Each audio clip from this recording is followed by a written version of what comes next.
HTML-like layouting.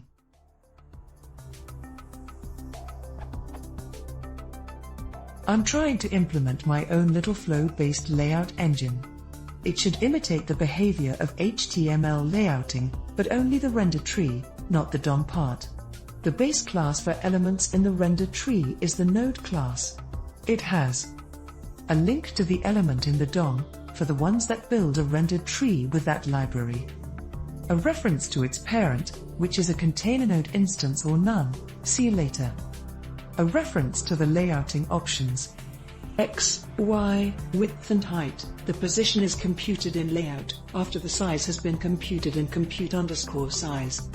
While the position is defined by the layout method of the parent, the size is defined by the options reference, for instance.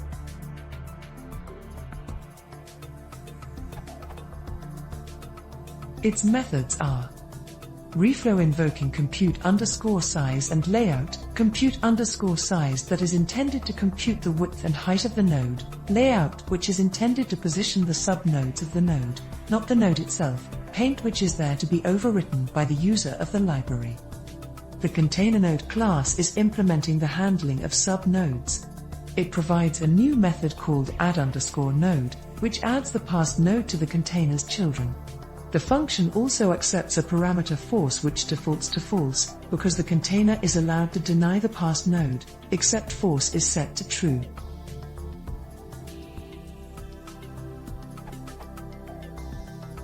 These two classes do not implement any layouting algorithm. My aim was to create different classes for the different types of layouts, in CSS, mainly defined by the display attribute.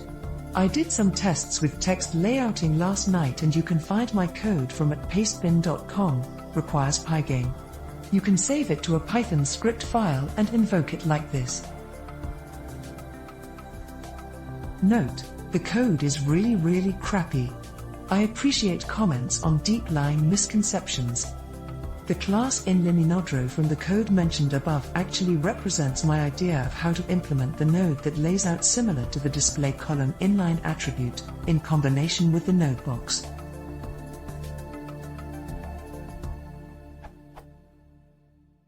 Problem 1. Margin and padding for inline text.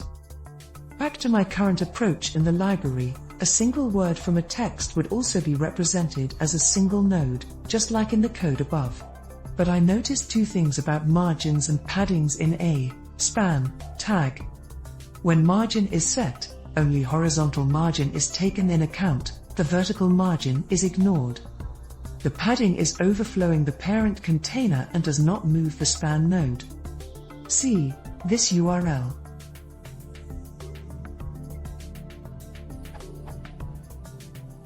I see the problem here. When I want to compute the size of the inline node box, I ask a text node for its size and add it to the size of the node. But the text node size is including its margin and padding, which is not included in the HTML renderer's positioning. Therefore, the following code would not be right.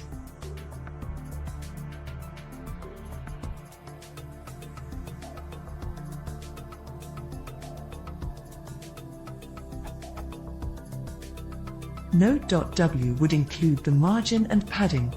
Next problem I see is that if I'm laying out the text nodes correctly, I wanted to split them into single text nodes for each word, but the margin and padding would then be applied to all these nodes, while the margin and padding in HTML is to the span tag only.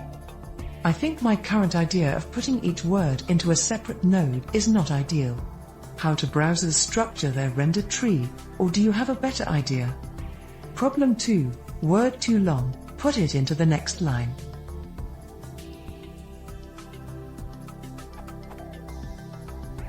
The inline_nodebox class currently only organizes a single line. In the code example above, I've created a new inline_nodebox from within the nodebox when the former refused to accept the node, which means it didn't fit in.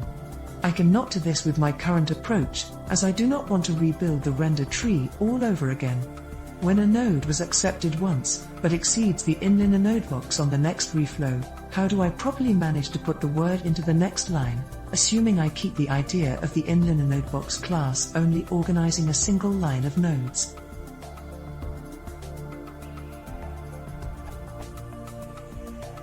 I really hope this all makes sense. Feel free to ask if you do not understand my concept. I'm also very open to criticism and ideas for other concepts, links to resources, documentations, publications and alike.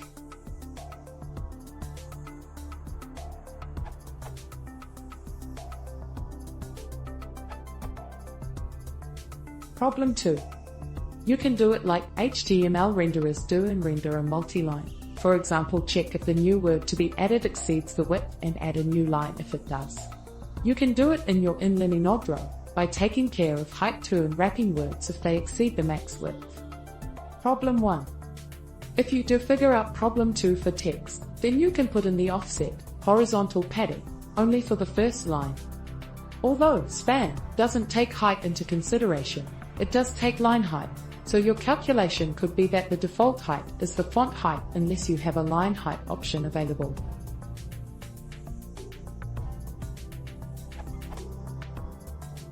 Mind you, if you have 2 or more successive inline node row representing spans, you'd need some smart logic to make the second one continue from where the first one ended. Smile. As a side note, from what I remember from Qt's rich text label, each set of words with the same rendering properties is considered to be a node, and its render function takes care of calculating all the stuff. Your approach is a bit more granular, and its only disadvantage from what I see is that you can't split words. HTH.